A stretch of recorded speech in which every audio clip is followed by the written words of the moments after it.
Astăzi, la Parlamentul European, au fost teme foarte importante.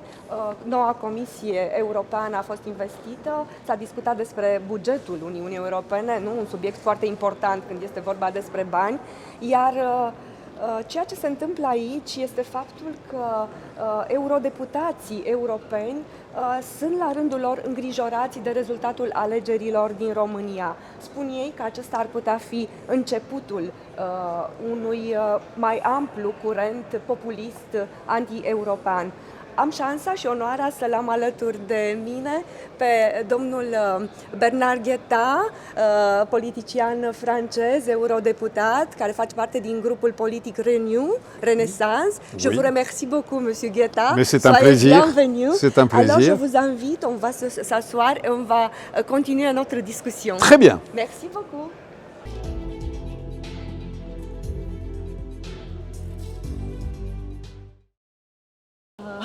Monsieur Guetta, le monde est un petit peu plus tranquille dans cet après-midi parce que le matin et à midi, c'était grande agitation. Oui, bien sûr. Alors, je vous remercie parce que vous avez accepté notre invitation. C'est un plaisir. Merci. Et puis, le sujet est assez lourd et complexe. Je sais que vous êtes en analyse géopolitique. Je sais que vous êtes intéressé à tout ce qui bouge au niveau de géopolitique au monde, je me répète. Et puis, j'aimerais qu'on fait le start de notre discussion à partir de ce qui se passait en Roumanie ce dimanche. Oui. Écoutez, ce n'était pas une bonne nouvelle. Mais d'un autre côté, les Roumains, permettez-moi de le dire, sont des Européens comme les autres, ni meilleurs ni pires. Et donc, il n'y avait pas véritablement de raison que vous échappiez à ce grand malheur, qui est la montée des forces d'extrême droite, des forces nationalistes, des forces très eurosceptiques, pour ne pas dire europhobes, en tout cas eurosceptiques. Eh bien voilà, c'est votre tour. Il n'y a pas de raison de s'en réjouir parce que si par malheur, vous me permettez de dire par malheur, j'ai des opinions politiques... Je suis absolument d'accord parce que ce n'est pas un bonheur. Donc si par malheur, ce monsieur était élu au deuxième tour, ça signifierait que les rapports de force au sein du Conseil européen, de la réunion des 27 chefs d'État et de gouvernement, ne seraient pas complètement changés, mais commenceraient à évoluer dans une direction qui ne serait pas satisfaisante. Parce que, après tout, quand on regarde la scène internationale, nous sommes, nous les Européens, menacés par une agression militaire russe contre l'Ukraine, c'est-à-dire à la frontière de l'Union européenne. L'Ukraine, c'est la frontière de l'Union européenne. Et on peut dire pour la Roumanie aussi, c'est l'autre frontière. Naturellement.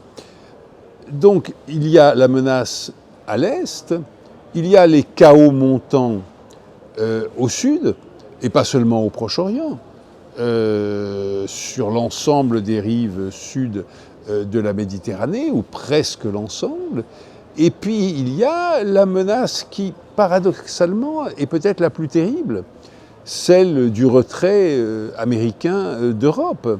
Pourquoi est-ce que c'est la menace, paradoxalement, la plus terrible ? Parce que cela nous laisserait, je veux encore employer un conditionnel, mais je pourrais presque employer le futur, cela nous laisserait sans défense, puisque l'Union européenne n'a pas encore de défense commune. Alors, heureusement, nous en avons pris conscience. Heureusement, il y a une volonté générale de constituer cette défense commune. Et quand je dis générale, j'insiste là-dessus parce que même M.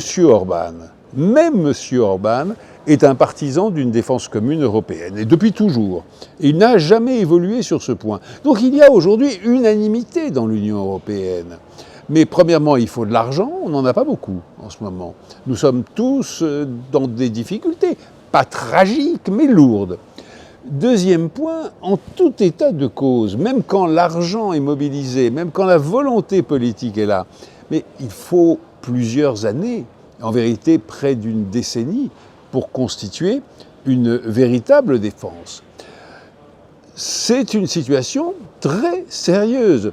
Et c'est pour ça, vous faisiez allusion à l'instant au vote d'intronisation de la nouvelle commission.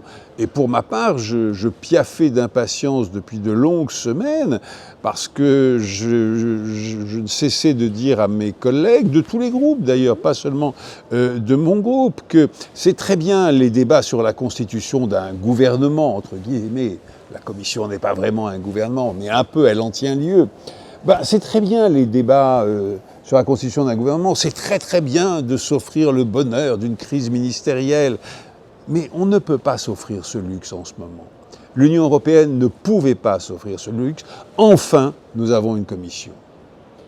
Est-ce que, Monsieur Bernard Guetta, on est aveugle? Parce qu'on a vu une campagne électorale en Roumanie qui était très centrée sur la vie privée, sur les frictions, sur les répliques superficielles. Et j'assume, nous, la presse, on était vraiment centrés sur ces sujets.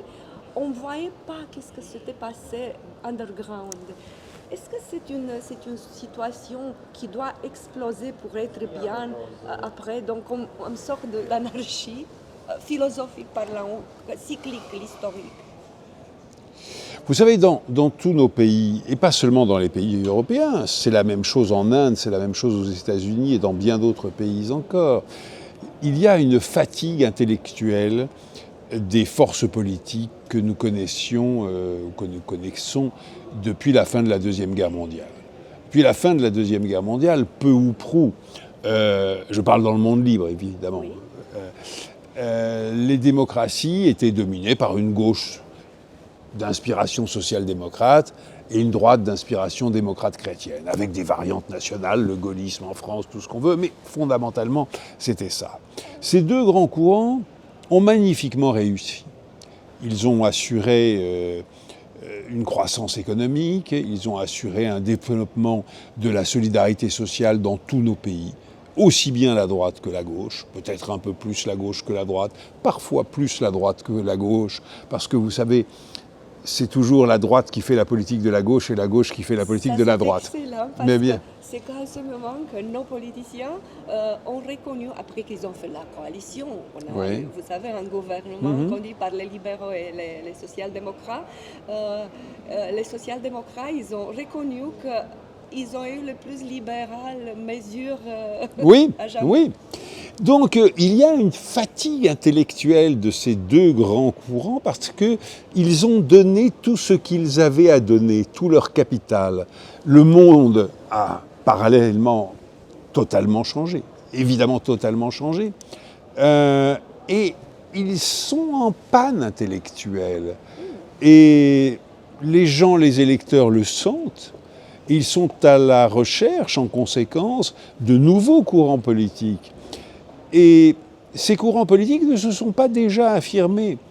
Et ni la gauche ni la droite n'ont su se réinventer. Ça arrivera, mais il faut du temps pour cela.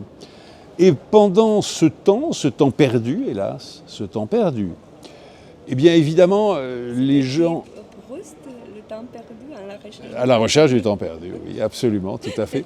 Eh bien, pendant ce temps perdu, ce temps proustien, eh bien, des nouvelles forces s'affirment qui sont très déficientes intellectuellement, qui disent absolument n'importe quoi, comme M. Trump dit absolument n'importe quoi. Même quand il ne ment pas, il dit n'importe quoi. Et le reste du temps, il ment frénétiquement. Et les forces que j'appelle moi trumpistes ou d'inspiration trumpiste, parce que nos extrêmes droites, c'est la même chose. Et d'ailleurs, vous savez, M. Trump s'inspire beaucoup de M. Orban, pour lequel il a une admiration immense et qu'il professe. Et M. Orban s'inspire beaucoup de M. Poutine, pour lequel il a une admiration immense qu'il professe un peu moins, mais qui est très très visible. Donc il y a une internationale de ces gens-là, une internationale d'ailleurs de plus en plus organisée. Ils se contactent, qu'est-ce qu'ils proposent Vous savez, comme dans toute période où on a peur, et c'est une période dans laquelle tout le monde a peur, Oui. ben, il propose de fermer les fenêtres, Oui. de fermer les portes. Oui. Et fermer les fenêtres et fermer les portes, ça n'a jamais mené à grand-chose de bien. Mais ils disent, oh là là, nous sommes sous la menace des invasions d'immigrés, latino-américains aux États-Unis, africains et asiatiques en Europe. Ouh là là, les échanges économiques ruinent nos producteurs locaux. Alors on remonte les droits de douane. Prenons cet exemple. M. Trump va remonter, il l'a annoncé, les droits de douane. Quelle va être la conséquence la plus immédiate? C'est que les prix à la consommation vont encore une fois augmenter aux États-Unis.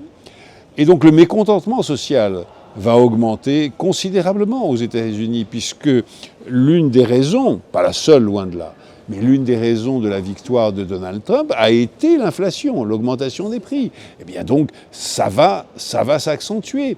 Et quand les Chinois seront en difficulté économique, car ils le seront, à cause de ce relèvement des droits de douane, et quand les Européens seront en difficulté économique, particulièrement les Allemands, à cause de ce relèvement, particulièrement, mais pas les seuls, à cause de ce relèvement des droits de douane, chacun va chercher des mesures de rétorsion.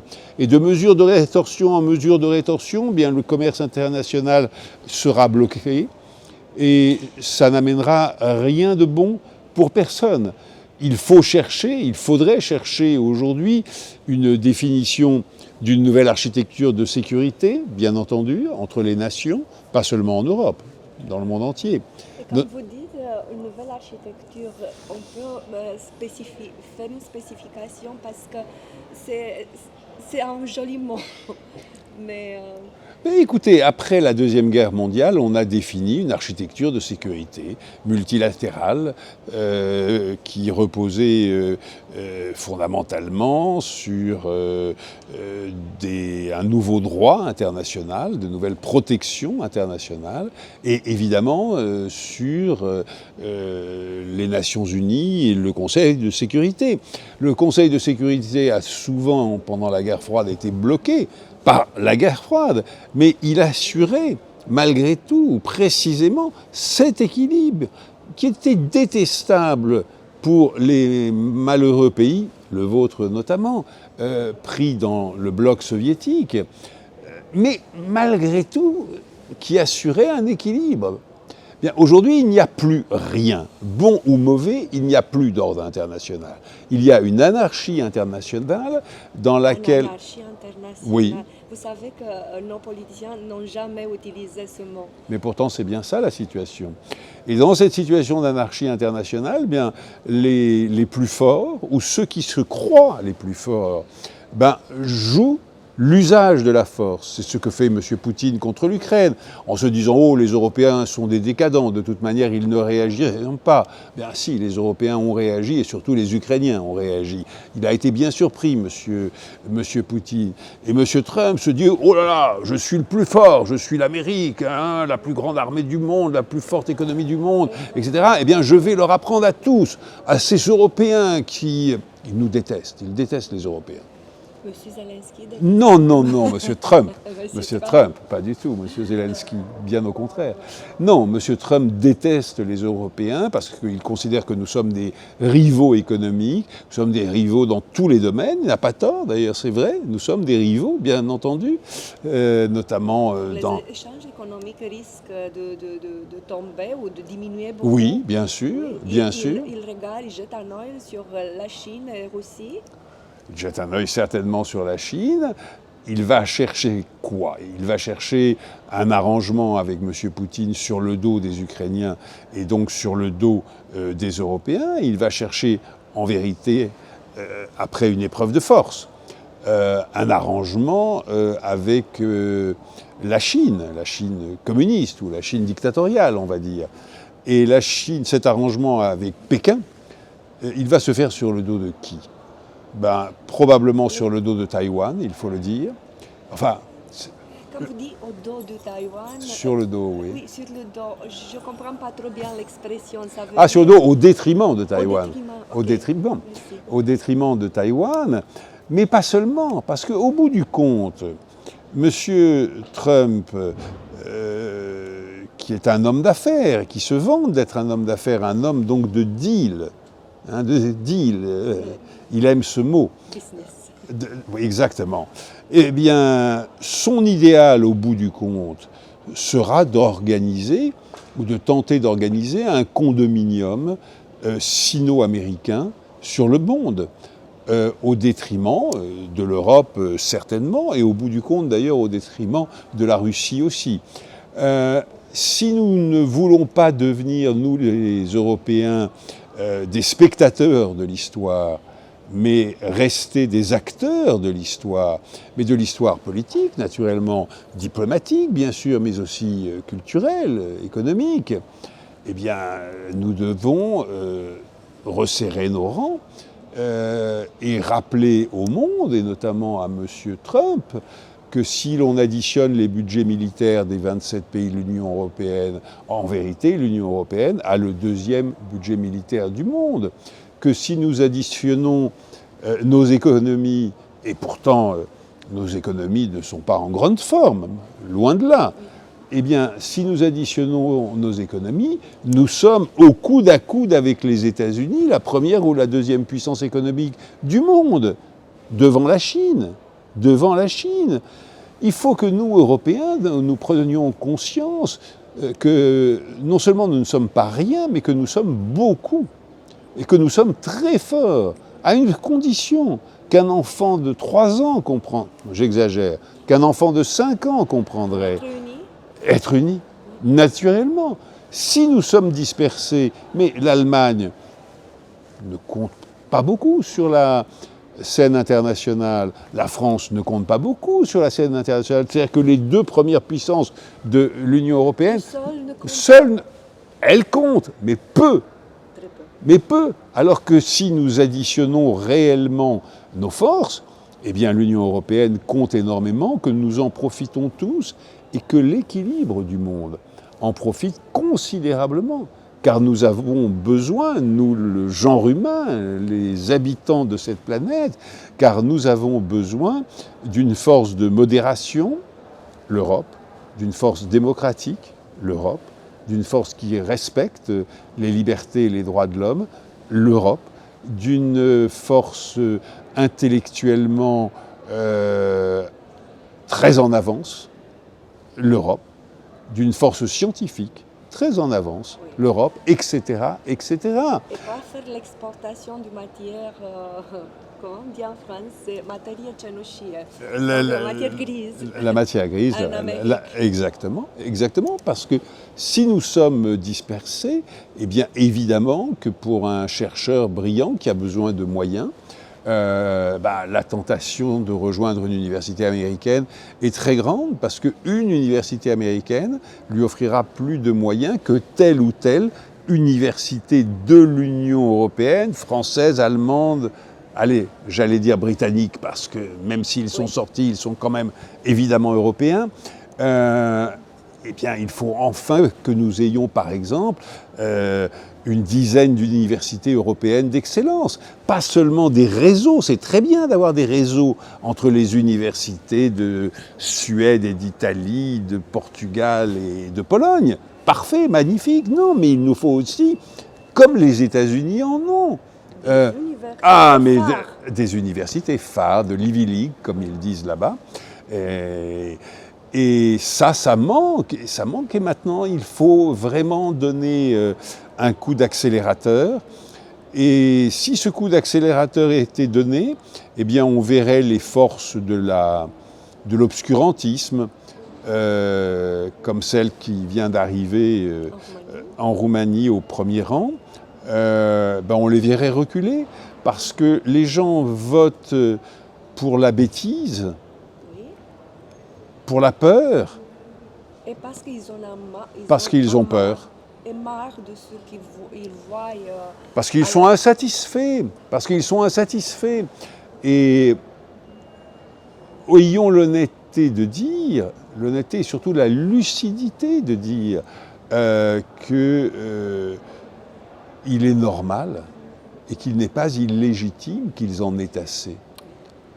Le problème est qu'ils cherchent de mauvaises solutions, de très mauvaises solutions. Il ne voit pas les bonnes solutions Parce qu'on ne les met pas assez en avant aussi. Si vous voulez, moi je suis toujours réticent à l'idée de se dire il faut condamner les erreurs des électeurs. Il faut aussi condamner ceux qui amènent les électeurs à se tromper. aller à la racine du problème. Aller à la racine du problème et se dire qu'il y a aussi un grand problème d'offres politiques dans nos pays. On arrive, comme les Américains, on parle globalement, on est mis dans la impossibilité on a deux candidats par exemple et tu n'aimes pas Ni l'un ni l'autre. Ni l'un ni l'autre, oui. Mais tu dois faire un choix. En pareil cas, malheureusement, il faut choisir le moindre mal. Aux États-Unis, par exemple, il aurait été intelligent de choisir le moindre mal, Madame Harris, plutôt que Monsieur Trump. Je souhaite vivement que dans vos prochaines élections en Roumanie et dans toutes nos prochaines élections, dans toute l'Union européenne, nous choisissions le moindre mal en attendant d'avoir une proposition ou des propositions véritablement séduisantes. Et ça reviendra... Vous savez, je vous donne un exemple. Dans mon propre pays, en France, à la fin des années 50, au moment où la guerre d'Algérie battait son plein, la gauche socialiste s'est totalement compromise dans une répression aveugle, brutale, le recours systématique à la torture par l'armée française. C'est totalement compromise. Et il a fallu ensuite 20 ans pour que la gauche française se reconstruise. Nos forces politiques, gauche et droite, aujourd'hui sont aussi décrédibilisées ou presque autant que l'avait été la gauche française à la fin des années 50. Et il faut souhaiter, et je suis assez confiant de ce point de vue, que la reconstruction soit beaucoup plus rapide qu'elle ne l'avait été pour la gauche française. Il y a des signes. 10 années ou moins? Allez, on va dire moins de 10 années. Non, oui, ça c'est bien, c'est le point optimiste, mais c'est vrai qu'on est dans une autre vitesse qu'à l'époque. On est vraiment dans une autre vitesse. Je suis aussi intéressée par un point de vue en ce qui concerne la guerre en Ukraine. Oui. Parce qu'on sait les derniers mouvements, on sait que Biden il a donné onde verte pour utiliser les raquettes. Et après, je ne sais pas, nous on est très inquiets. Je sais que tous les Européens, tout le monde est inquiet, mais nous spécialement, particulièrement. Ben oui, voilà. Bien sûr. Comment vous voyez les prochains passes Écoutez, il y a 2 points d'interrogation, et donc on ne peut pas répondre à votre question aujourd'hui. Il y a 2 points d'interrogation. C'est premièrement, quelle sera véritablement la nature de l'offre que Trump va faire pour un règlement, comme il dit en une journée, de l'agression russe contre l'Ukraine. Qu'est-ce que ce sera exactement? Ça reste à voir. Et deuxièmement, est-ce que Vladimir Poutine acceptera cette proposition ou pas? J'ai tendance à penser que Trump essaye très discrètement, secrètement, de négocier quelque chose avec Poutine avant de présenter clairement sa proposition, justement pour éviter un refus de Poutine.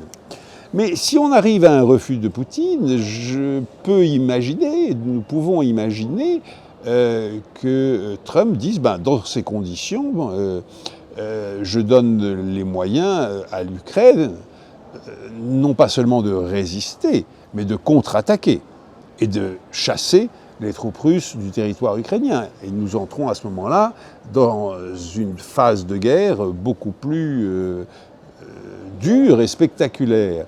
S'il y a accord entre Trump et Poutine, Trump, malheureusement, aura les moyens de l'imposer à l'Ukraine. tout simplement en disant si vous n'acceptez pas, je coupe toute l'aide.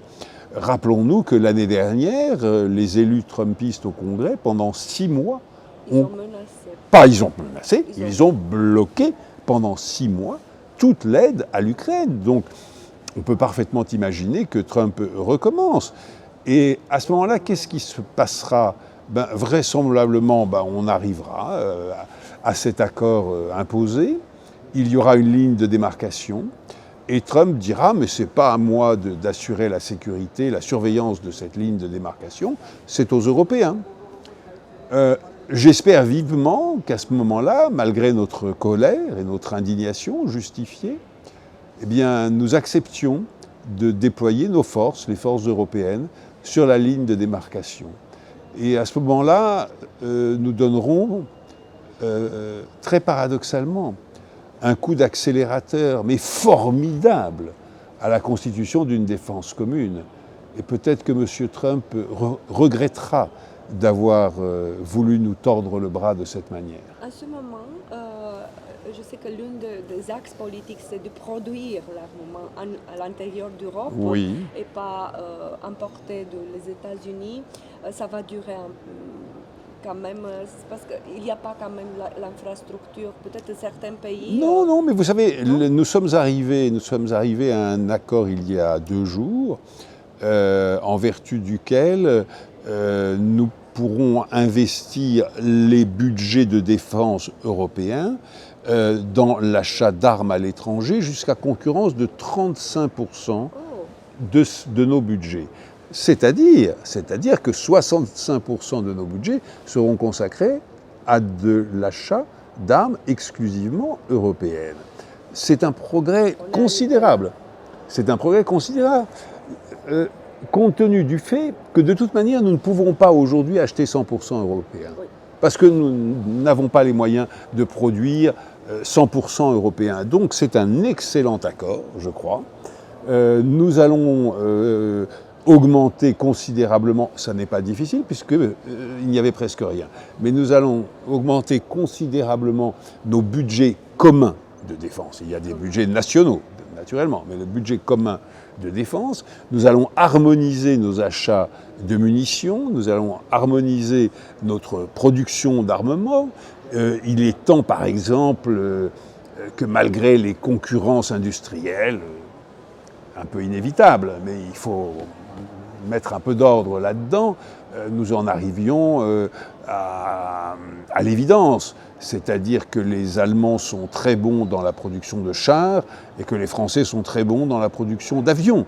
Et donc, voilà, les Français devraient avoir un rôle leader dans la production aéronautique et les chars, et les Allemands dans la production de chars. Mais voilà, maintenant, on le sait tout ça. Mais alors, ça me fait un peu peur. Mais c'est vrai que beaucoup des années, on a totalement ignoré qu'une guerre pourrait arriver. C'était couché sur une oreille. Mais vous savez, je suis vraiment le contraire d'un belliciste, mais je suis un latiniste et je connais l'adage latin, si vis pacem para bellum, si tu veux la paix, prépare la guerre.